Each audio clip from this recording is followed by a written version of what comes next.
So one thing that happens with all of these Ford trucks is this breaks and doesn't lock anymore.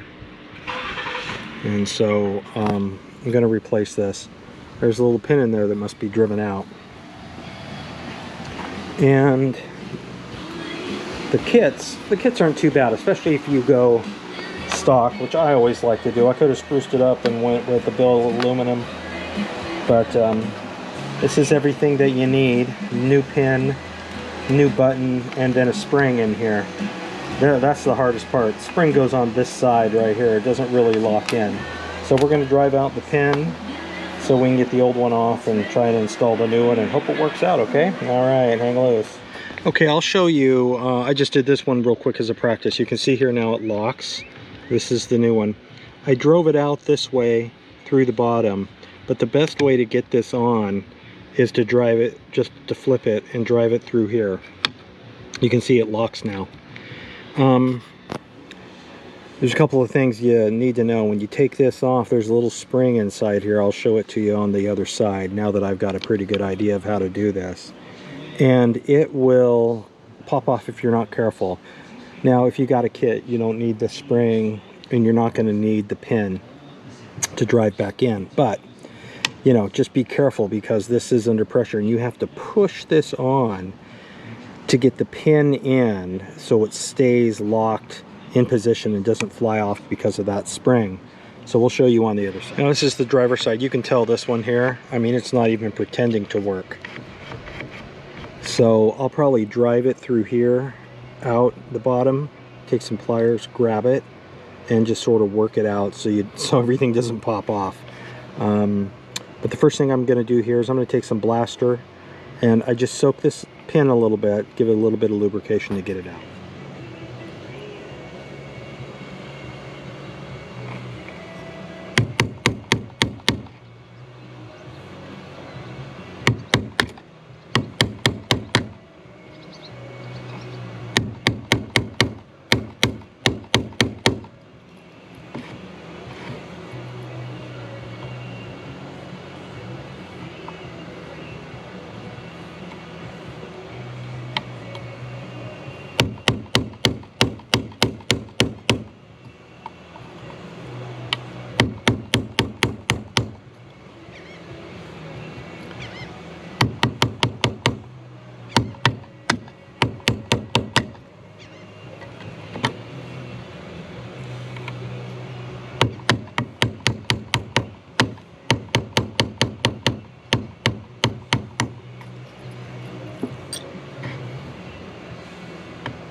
Okay,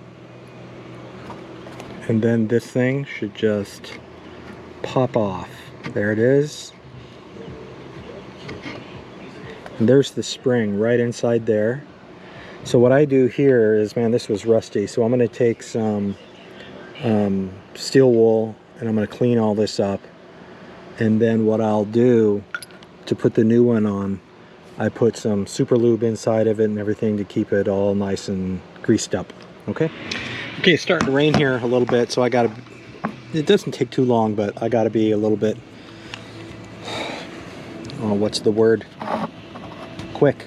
All right, a little bit of lube inside here. I'm gonna use that to hold the spring in, and then I'm gonna lube around this little area here.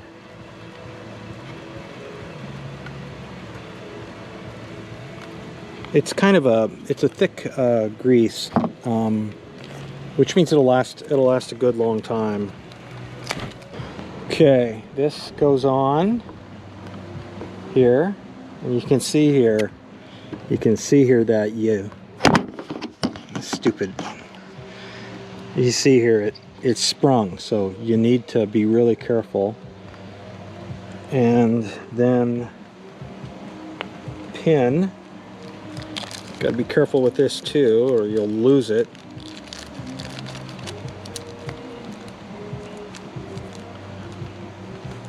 I just get it started here.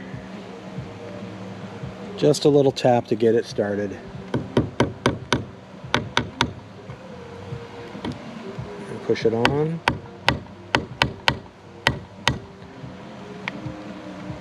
Yep, that works. So keep it pushed on and just tap it in nice and easy. Doesn't take a lot of force. And I'll use a little punch here to get it seated.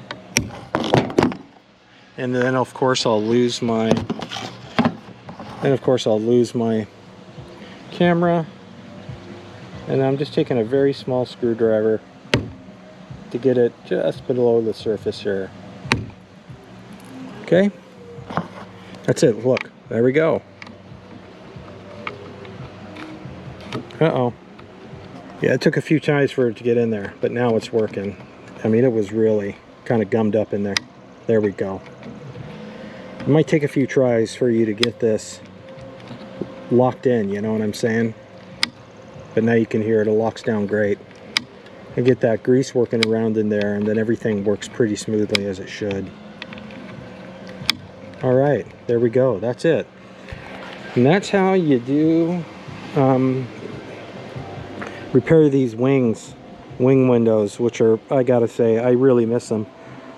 It's the one thing in air conditioning that we don't have in modern cars. Those wing windows always worked very well. So there you go. I hope that was helpful. It's really a simple process. So these things are about, I believe I got these from, I